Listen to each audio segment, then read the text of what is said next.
सेपटे आठगड़ तिगिरिया पणा संक्रांति शोभायात्रा मुहांमुही होती दुई गोष्ठी।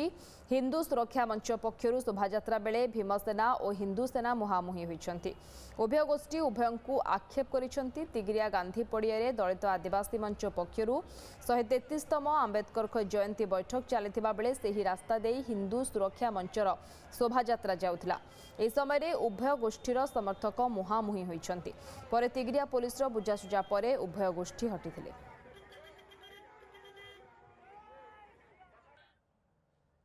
सेपटे आठगड़ तिगिरिया पणा संक्रांति शोभायात्रा मुहांमुही होती दुई गोष्ठी। हिंदू सुरक्षा मंच पक्षर शोभायात्रा बेले भीमसेना और हिंदू सेना मुहांमुही होती।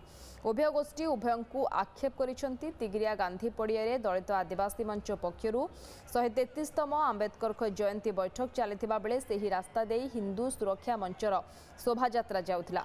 ए समय उभय गोष्ठीर समर्थक मुहांमुही होती। पर तिगिरिया पुलिस बुझासुझा पर उभय गोष्ठी हटिथिले।